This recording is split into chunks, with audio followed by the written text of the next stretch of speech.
Avis aux retardataires, pour vous éviter de faire la queue en station, l'Office de tourisme de Grenoble met en vente des forfaits de ski. 11 stations ont décidé de jouer le jeu. Des prothèses made in Isère installées à Montbonneau depuis les années 40, la société Tornier Group Wright Medical crée et produit des prothèses pour toutes les extrémités. Visite dans ce journal. Et puis elle incarnera la grâce, la beauté et l'élégance de notre département tout au long de l'année. Anaïs Nzazi a été élue Miss Isère 2019 ce samedi à Alvar.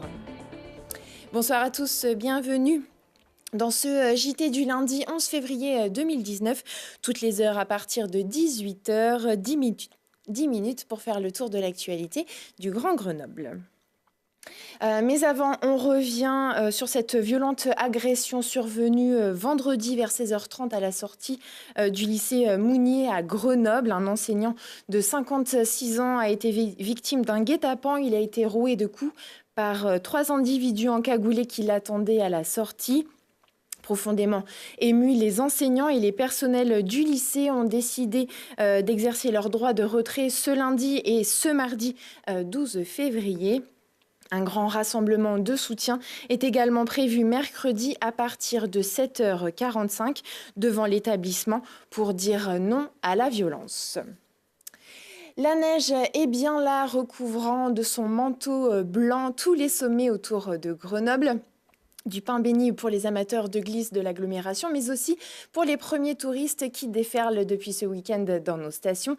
Mais avant d'aller dévaler les pistes, il faut penser aux forfaits. Depuis 4 ans, il est possible de les acheter directement à l'Office de tourisme de Grenoble.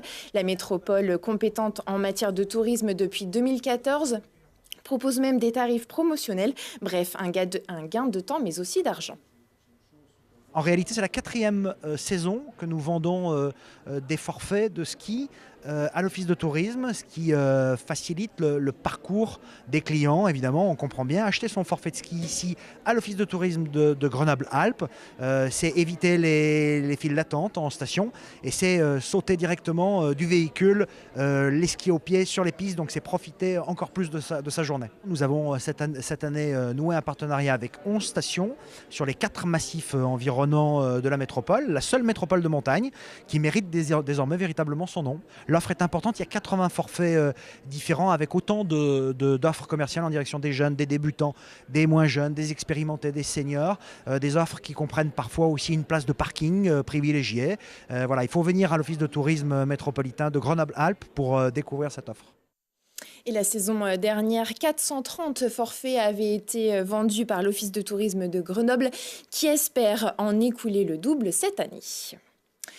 Santé à présent avec une société qui invente les prothèses de demain. Installée à Montbonneau, l'entreprise Tornier Wright développe et produit des prothèses pour toutes les extrémités, épaules, coudes, mais aussi chevilles ou encore pieds. Le tout grâce à une méthode de fabrication particulièrement innovante.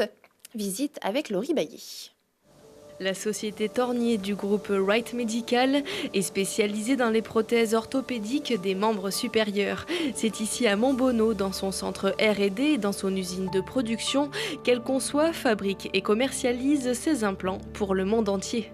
La société Tornier Group Wright est née dans les années 40, ici, à Montbonneau. Nous avons développé d'abord des solutions d'ostéosynthèse pour les fractures du fémur. Et puis petit à petit, des prothèses de hanches monobloc révolutionnaires. Dans les années 50, une première prothèse totale sans ciment, puis des prothèses de genoux. Et enfin, dans les années 90, la première prothèse d'épaule anatomique qui s'appelle Equalis. L'entreprise Tornier propose une technique de fabrication de pièces uniques et personnalisées. Elle a investi près de 3 millions d'euros dans des imprimantes 3D. Alors aujourd'hui, ce qui est innovant, c'est que on utilise une fabrication ce qu'on appelle additive, c'est-à-dire que plutôt que d'usiner des pièces, je pense au tournage, au fraisage, on va venir imprimer des pièces, imprimer 3D, c'est très tendance. Et ça a vraiment révolutionné ce qu'on peut faire, ce qu'on sait faire et la forme et les implants qu'on distribue aujourd'hui. La société est en lien constant avec les médecins et les hôpitaux pour développer et tester ces implants. Elle voit déjà les prothèses de demain. Je pense qu'on peut associer aujourd'hui aux implants des capteurs qui vont permettre de suivre les mouvements du patient post-opératoire, qui vont permettre de déceler des problèmes de fixation de l'implant, qui vont permettre de déceler des infections éventuelles. Donc je pense que la prothèse de demain, ce sera une prothèse intelligente. La société commercialise également des logiciels permettant aux chirurgiens de poser au mieux ces prothèses. Numéro 2 mondial du marché de l'épaule, l'entreprise Tornier Group Wright Medical espère devenir le leader d'ici à 2020. Et environ 355 000 pièces sortent chaque année du site de fabrication isérois. En 2018, la société enregistrait un chiffre d'affaires de 150 millions d'euros. En marche vers les municipales, alors que les grands débats nationaux se poursuivent un peu partout en France suite à la crise des Gilets jaunes, les militants de la République en marche se lancent quant à eux dans une grande consultation citoyenne. Leur slogan « Construisons ensemble la métropole de demain ». Pendant les 3 prochains mois, ils diffuseront des questionnaires dans une quinzaine de villes de l'agglomération pour ensuite débattre avec les habitants sur différentes problématiques. Ces débats serviront de base pour construire leurs projets municipaux. Les têtes de liste pour les prochaines élections de 2020 devraient quant à elles être connues à partir du mois de juin. Ira pas pour Mireille Dornano, la décision est prise. L'eurodéputée iséroise briguera bien un second mandat européen lors des élections du 26 mai prochain. L'ex-Front National sera en position éligible sur la liste des Patriotes, le parti fondé par Florian Philippot. Reste à savoir si le groupe atteindra les 5% des voix.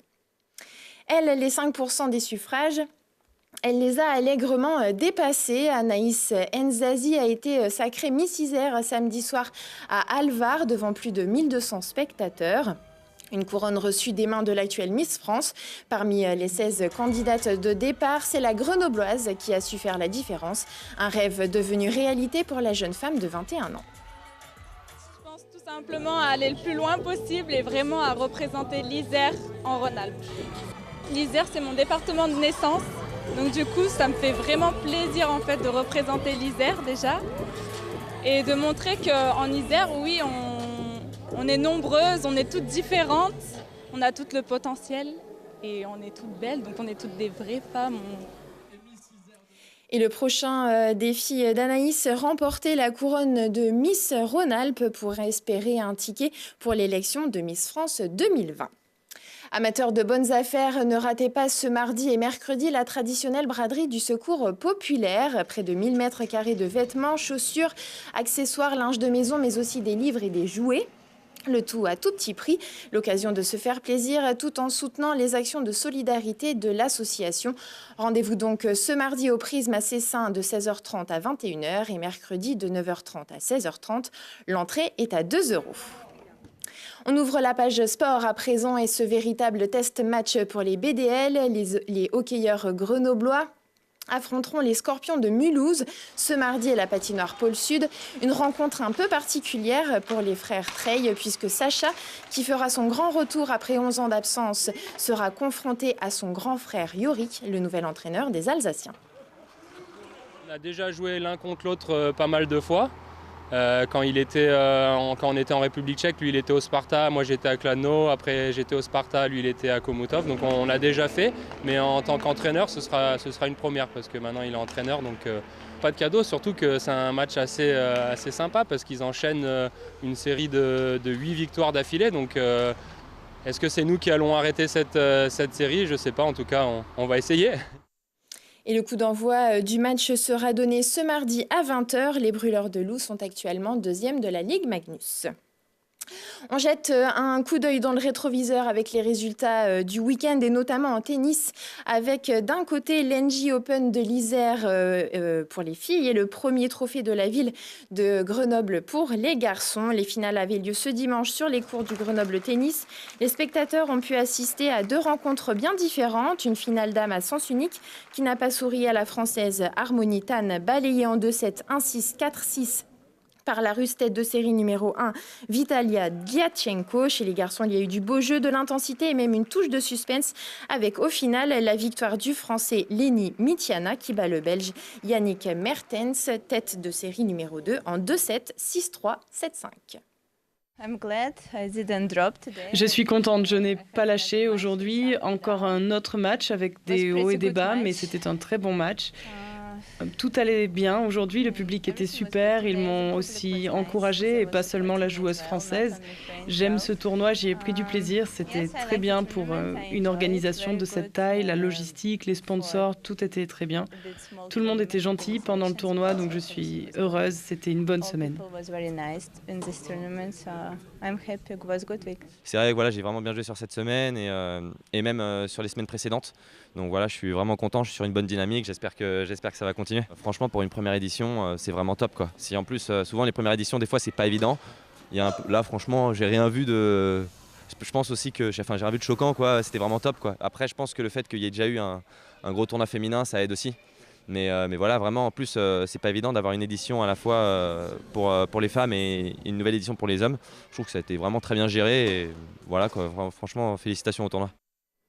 Merci de nous avoir suivis. Prochain rendez-vous avec l'actu dans 1 heure et en replay sur télégrenoble.net. Très belle soirée à tous.